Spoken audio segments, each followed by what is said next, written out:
Hi guys and welcome to Artflow channel. We're continuing to create this free online course about Adobe Illustrator, and today I'm gonna share with you how to work with a lot of different tools in this software, because we're gonna talk about Lasso, Magic Wand, how to work with the Pathfinder, and a lot of different tools. So without further ado, let's get started.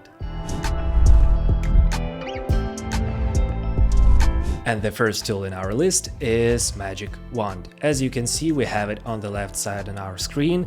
You can access it by hitting Y on your keyboard, or simply follow my mouse over here. You'll see that we have Magic Wand.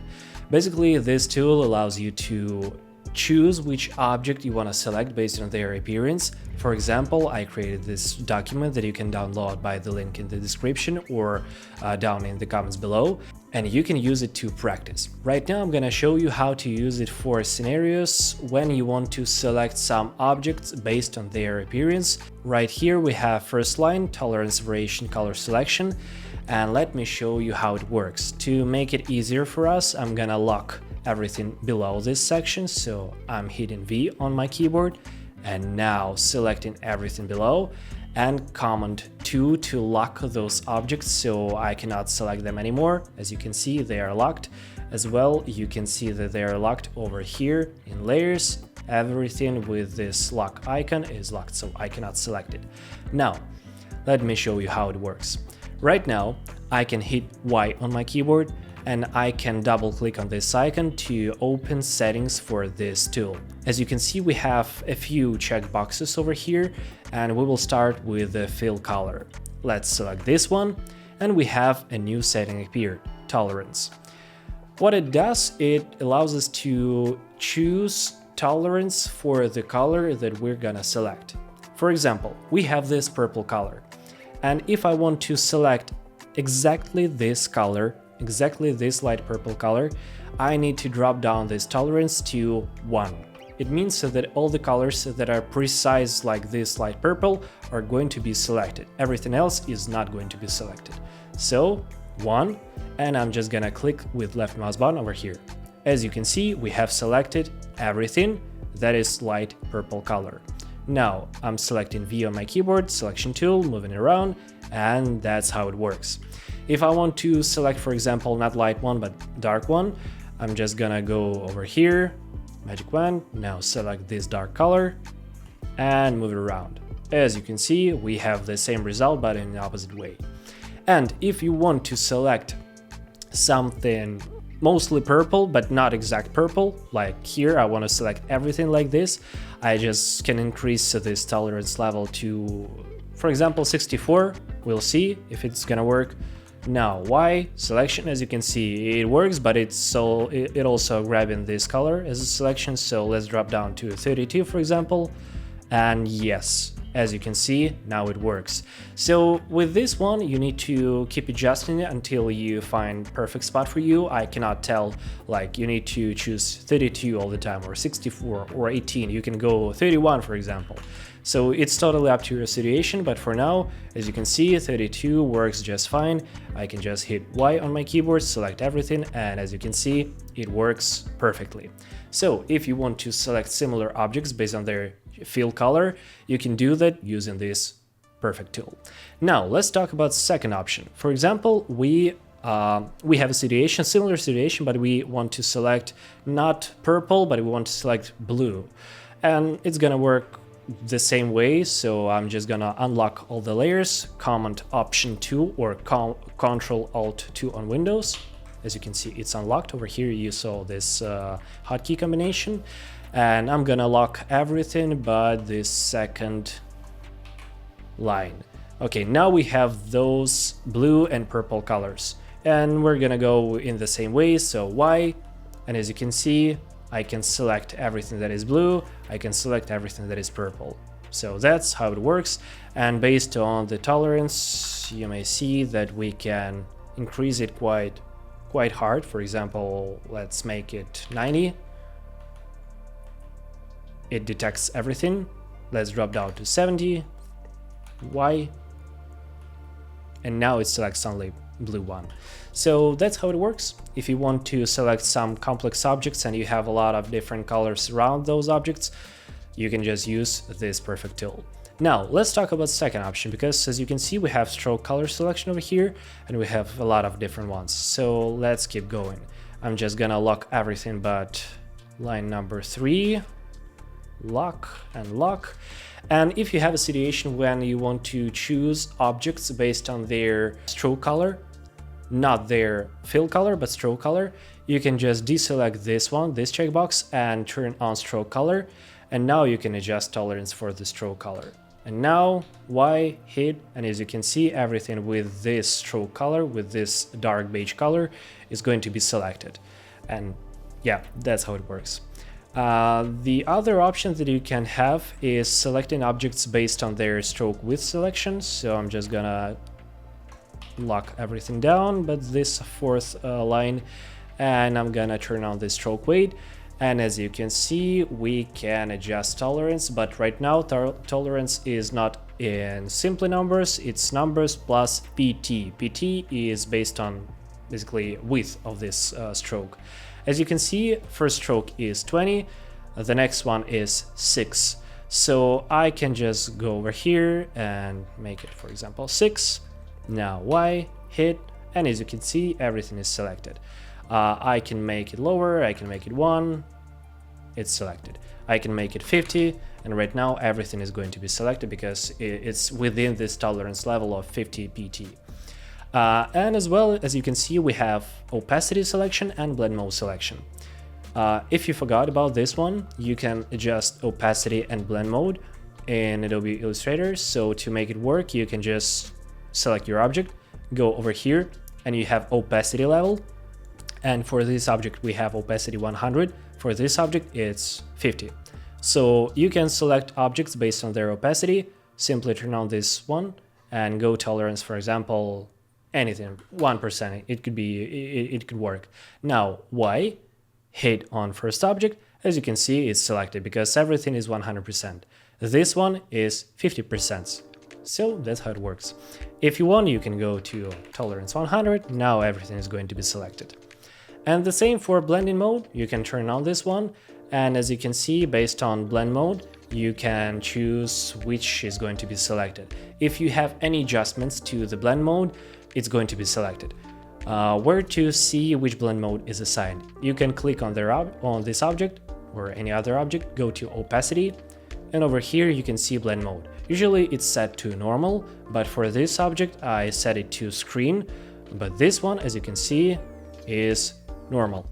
That's why whenever I'm hitting left mouse button for this object, everything that is screen blend mode is going to be selected, but everything that is normal is going to be selected in other ways. So that's how it works. Magic Wand is perfect tool if you ever have a situation when you need to select a couple of similar color objects.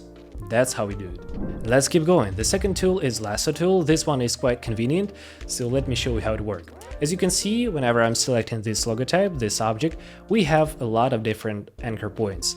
And sometimes you want to select only 2 of those anchor points, or maybe you have some anchor points that are placed in weird spots and you want to select them quite fast. So you can just hit Q on a keyboard, or you can select this tool, Lasso, and it allows you to drag with your left mouse button and select those anchor points that are going to be selected within this area. So right now, as you can see, I can move everything that is within this shape that I draw. So as you can see, we have this shape, and everything within this shape is going to be selected in terms of those anchor points. If you want to select those, no problem. These, no problem. So yeah, it's quite easy tool, but if you need to select some weird anchor points, if you have a lot of them, this tool is quite good at it. Now let's talk about Shaper tool. You're not gonna use it too much, but in some situations you need to create triangle, for example, you can use it. So right now, how do I use it? I'm just selecting Shift N on my keyboard, or simply click on this icon. And now you can draw any basic shape and you'll have a result. Right now I'm gonna draw a triangle and I have a perfect triangle. I can draw a circle, I can draw a square, rectangle, and it's gonna create this object for me. It's gonna simplify it. So right now, even if I'm going to create this kind of triangle, it will create only only one style of triangle, but the same goes for ovals, for ellipses, for circles, for squares. As you can see, based on your shape, they're going to be simplified to a very easy form. And mostly I'm using it to create triangles, because as you can see over here, if I'm going to press M on my keyboard, we don't have triangle, we have only polygon tool. And to create a triangle from polygon tool, you need to hit left mouse button, then choose sides number 3, then go OK, and we'll have this result. Sometimes it's okay, but sometimes it's quite boring, so I'm simply using Shift N, drawing triangle, and that's all. It's faster based on my experience. And that's all for this tool. Now the next one is rotate tool, and this one is quite fun because sometimes you have a situation when you need to rotate object based on some middle point. For example, we want to create a watch, a clock to be more precise. So we have this middle point and we have some lines. We have, for example, let me change the color for this one. Okay, now we have this line. And we want to rotate this line based on middle point located over here. So we can create 360 those lines or 12 those lines, it's up to you. And right now we're gonna go in the next way. We have those objects. I'm gonna align them to each other using basic line tool. So I selected them and now I'm clicking over here. Now they're aligned perfectly. And what I need to do is click with left mouse button to this object. Now I'm hitting R on my keyboard.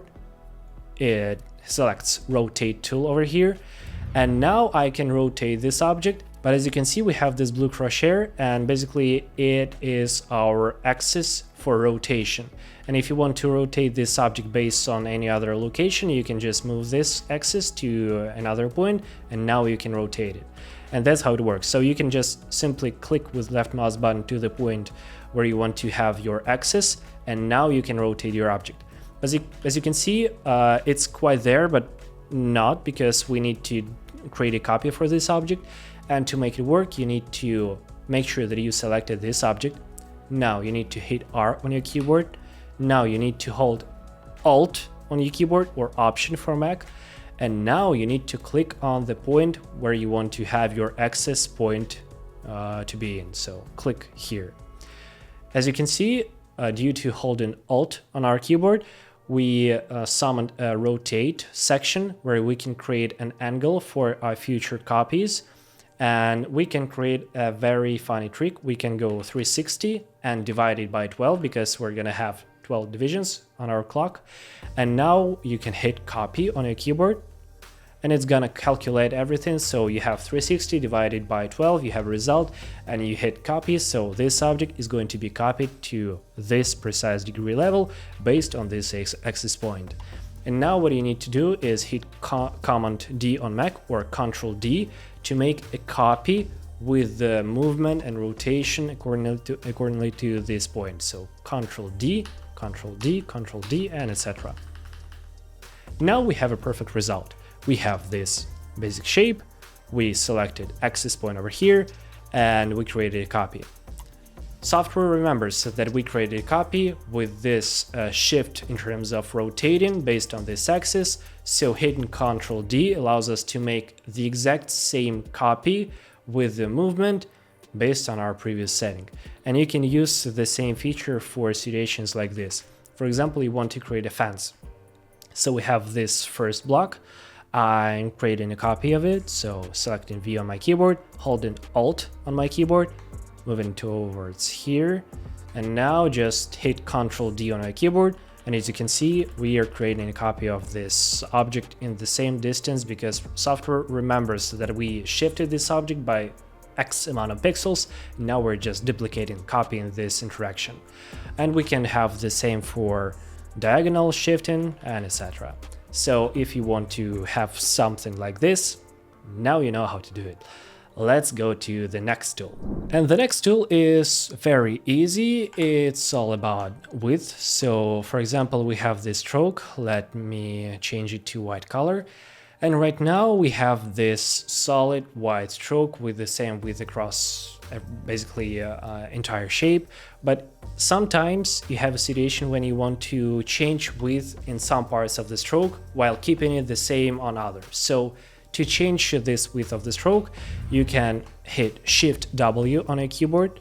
You're gonna select this width tool, and now you can hold left mouse button and adjust width of some points of your stroke.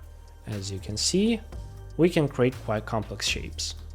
As you can see, we have this rounded part over here. It's all because in our stroke we have cap, round cap, so you can go to butt cap. That's a funny name. So yeah, you can have a butt cape. In that case, you have a vase, for example, like this one. And yeah, you can do whatever you want. As you can see, it saves to this preset. So whenever you want, you can just create new preset, or you can use this one or this one.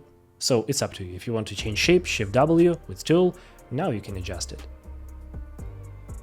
That's it. And guys, if you're still watching this video, it means that you like it, and please don't forget to hit like button on this video and leave a comment, because it's gonna boost our content a lot, and we'll know that you really like our videos and we need to keep continuing creating them. So please do that. Let's talk about the next tool. Right here, I want to talk with you about Pathfinder, because this is one of probably most important tools in this entire software. As you can see, we have this panel over here on the right side. If you don't have it, you can go to Window, and over here you can see that we have Pathfinder tool. This panel, let me open it for you. Okay, so how does it work? As you can see, we have two lines with different modes, shape modes and pathfinders, and let me keep it simple. In some situations, you might have a lot of different objects with different colors, and you want to combine them together into one shape. For example, you have this weird combination, or let's make it more easy to understand for you. Let's create a cloud. As you can see, we have a lot of different objects, but we want to combine them together so we have only one shape without those weird situations with intersections. So we just want to have one shape out of all of those different objects together. So you can select all of them, and you can press this first button named Unite. As soon as you do it, you can see that you have single shape, you don't have any of those intersections anymore, and that's how it works. In some other situations, you want to have, for example, moon. So let's change it to yellow color, or orange one, let's make it yellow. And you want to have a half moon. So you can create a copy of your object. Now you can move it whenever you want. And you want to, let me change the color so you can see we have this perfect shape of the moon, and you want to remove this white circle. So you need to select both of those objects, and now simply hit -front. It removes front object from the object below, and as you can see, we have this perfect moon created. In other scenarios, you might want to have, for example, let me show you. You might want to have, for example, only this middle part of the object while removing everything outside. And in this scenario, you need to hit intersect. For the opposite way, if you want to keep everything outside but inner part should be removed, you can hit this one, exclude. As you can see, it works. Now, sometimes you want to have, for example, we have a cake. Sometimes you want to have a cake, and we need to cut it for a couple of segments, for example, like this. So you can see we have a lot of segments, but still it's the solid cake, but we want to cut it. So you're gonna select everything that you have over here. We have this main cake, we have a lot of division lights that are gonna help us to divide this object for some parts. And now you can click divide. What it does, it allows you to divide your object based on some objects above, and that's all. Right now we can use white arrow, direct selection, to move around those objects, and that's it. that's your cake. Sometimes you might see that you have weird spots like this one. It's just because when I placed my division line, it was not aligned properly, so that's why we have this left part over. So if you want to remove it, please make sure that you line your lines properly. And you can have it in, for example, this way. You have a square, you have a lot of different objects over here. You want to divide it, simply select everything that you have. Let me change color for you. Simply select everything, hit this button, and as you can see, you have this complex shape. Sometimes it's quite useful, so please use it. In terms of other functions, as you can see over here, they are not used quite often, so we probably will skip them because I don't think that you will ever use them, because some of them are just copy and paste of previous ones. For example, minus back like minus front, or crop like intersect, or outline like just creating an outline for the object. So they're quite useless, so I don't want to waste your time, and we will skip those. If you want to read more about those functions, you can go to adobe.com and learn about Pathfinder more, because they have a hell lot of instructions for this panel. But trust me, you will use only those modes that I showed you previously, and sometimes maybe somebody is going to use minus back. That's all. Now let's move this panel to the right side and let's talk about Eyedropper tool. As you can see, we have a lot of different objects over here. Let me align it to this position. Yes. And what Eyedropper tool does, it allows you to copy object settings, object appearance settings to other object. For example, we have an object. We have this purple rounded square, and I want it to be blue. So I'm just gonna select it, hit I on my keyboard. As you can see, I have this Eyedropper tool, and now I can click with left mouse button to any color that I have on the screen, for example, blue one, and it's going to change color of my main object. As well as I can simply select this color, and as you can see, it takes appearance of fill color as well as stroke color, because over here we have fill and stroke, so it just takes all the appearance that it have. And as well, we can copy appearance for this one. Right now, it took appearance of fill color and opacity. So how you can use this one? For example, you have a situation when you have an artwork that you download from Behance or ArtStation, whatever, and you want to copy colors from this artwork. That's how it works. You can simply go to some illustration. For example, you have this illustration. We're gonna copy it, Command V to paste it like a screenshot, and now I can simply select this object, hit I on my keyboard, and I can copy color from white, from green, from any other point of a screen, and that's how it works. But you can adjust this tool, because sometimes you don't want to copy, for example, stroke color or any other appearance stuff. You can double click on this icon, and now you can see that you have a lot of settings to adjust. You can define which settings are going to be picked up by Eyedropper, for example, appearance, transparency, focal fill, and etc. And you can decide what this tool is going to apply to your object. So you can just adjust everything you want, and you can go back, turn on everything that you want. So it's easy to adjust. You can play with it. Just take your time and understand how it works. Mostly you'll adjust transparency, you'll change color, you'll change, for example, weight, you'll change character style and paragraph style. Those are main things that probably you'll need to turn off sometimes. So yeah, remember this one. And we still have some tools left, so let me show you one of the funniest tools that you probably are gonna like to work with. This tool is Blend. So what it does, it actually helps you to create a blend between your objects. For example, I have this light purple color from here, and I have a second object with a different color. For example, I'm gonna have this blue color, or bluish purple. Yeah, so I have two colors, and I want to create a transition between them. I want to have a smooth gradient of variety of shapes between them. So I'm just gonna hit W on my keyboard. It selects this tool, this blend tool, and now I can hit left mouse button here and there, and as you can see we have this smooth transition. And the most funny thing is that you can just adjust size, position of this object, and everything is going to be adapted. So right now, as you can see, I can move it around, and as you can see, we have this interesting shape between those objects. As well as you can change scale, you can rotate this object, and you can distort it. So you can have it skewed like this, or you can adjust any effect from this effect setting, and it's gonna affect the entire blend because, well, you have first object and the last object is going to have the same blend but in different ways, so you can work with it. As well as you can change the color of the last object and you're gonna have different results. So yeah, this one is quite fun.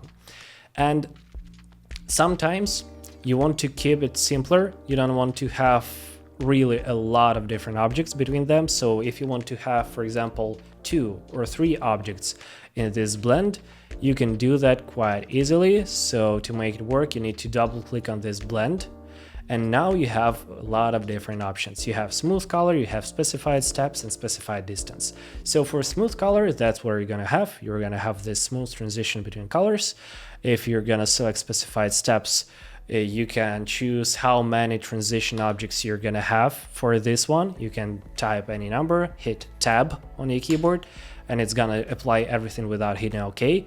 And as you can see, we have 5 transition steps. I can go to 3 tab. As you can see, we have this one. Or you can go to specified distance. You can have, for example, 50 pixels of distance between those. You can have 500 pixels of distance. And based on this distance, you can create some appearance that you want to have. And as you can see, we have this orientation setting, but to make it easier for you to understand, let me show you how to adjust this one. Let's make specified steps, number 3, okay.